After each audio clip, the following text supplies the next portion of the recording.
I want you to think of your clients and your bundle of clients as an airplane.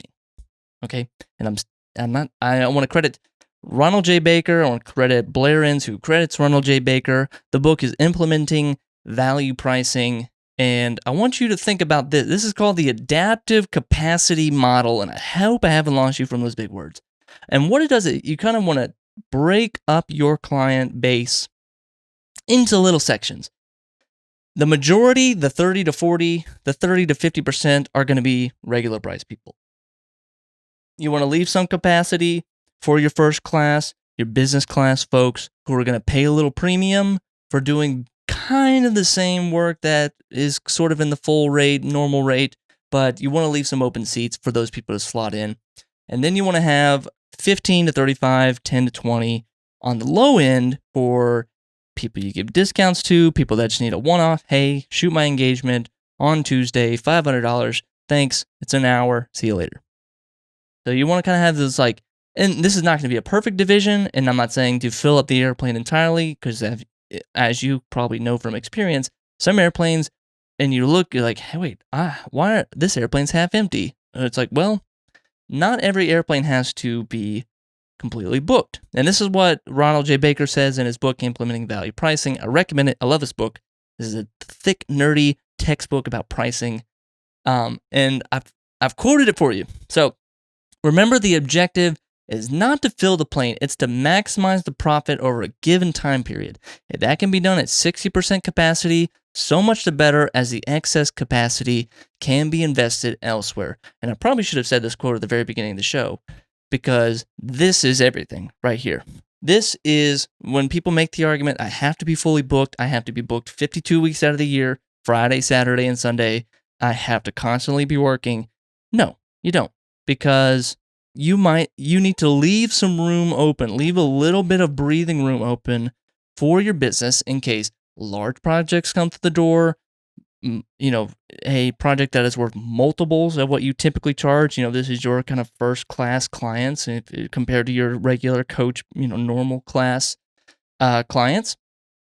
And if you're able to hit your revenue goal with 20 wedding shoots for the year versus having to shoot 32 versus having to shoot 52, then what does it matter? Now you got some room. Now you got a little bit of excess where you can go invest it into other parts of your business. And this is where I think you're going to, this is where I've seen that I've had the most impact. And this is where I've seen the most return on investment has been, if I charge more, if I charge a higher rate, then I'm able to spend more time on my business and spend more time creating products, creating courses, learning, educating myself so that I can reinvest in myself, and also at the same time even make like capital investments. If I charge more, I have more money to spend on better cameras, better software, better gear that can make my business better, more efficient, to become more profitable, and becomes, instead of a death spiral where you're constantly working, it becomes a positive feedback loop where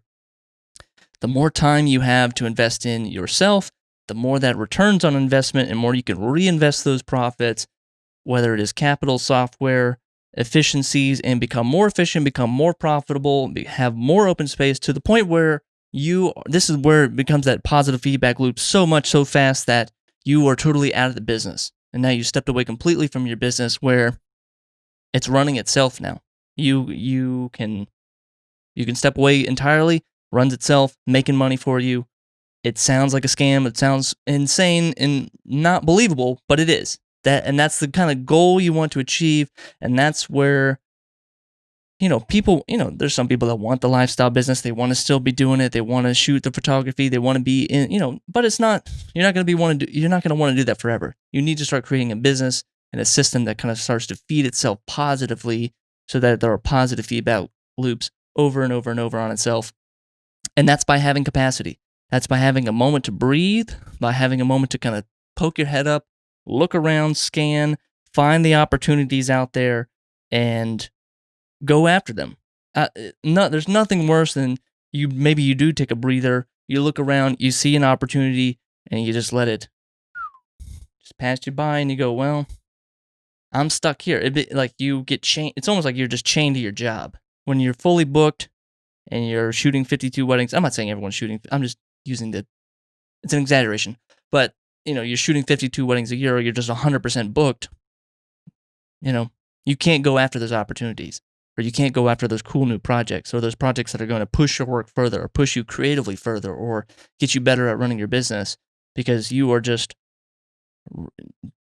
copy paste doing the same day in, day out, over and over monotonous project just to say, I hit my revenue goal. Great. Now what are you going to do? You're going to do the same exact thing next year and the same exact thing next year? No, you want to, I'll raise my prices next year. I'm fully booked this year, but next year I'm going to raise my prices. Keep pushing it. Keep going further. Once you get closer and closer to that capacity, start to raise your prices. Start to experiment with your prices. And then start to look at outsourcing. Look at who you can give a call to your friend. Hey, I got this project. I can't shoot it this Saturday, or I'm working on something else this Saturday. Can you shoot it?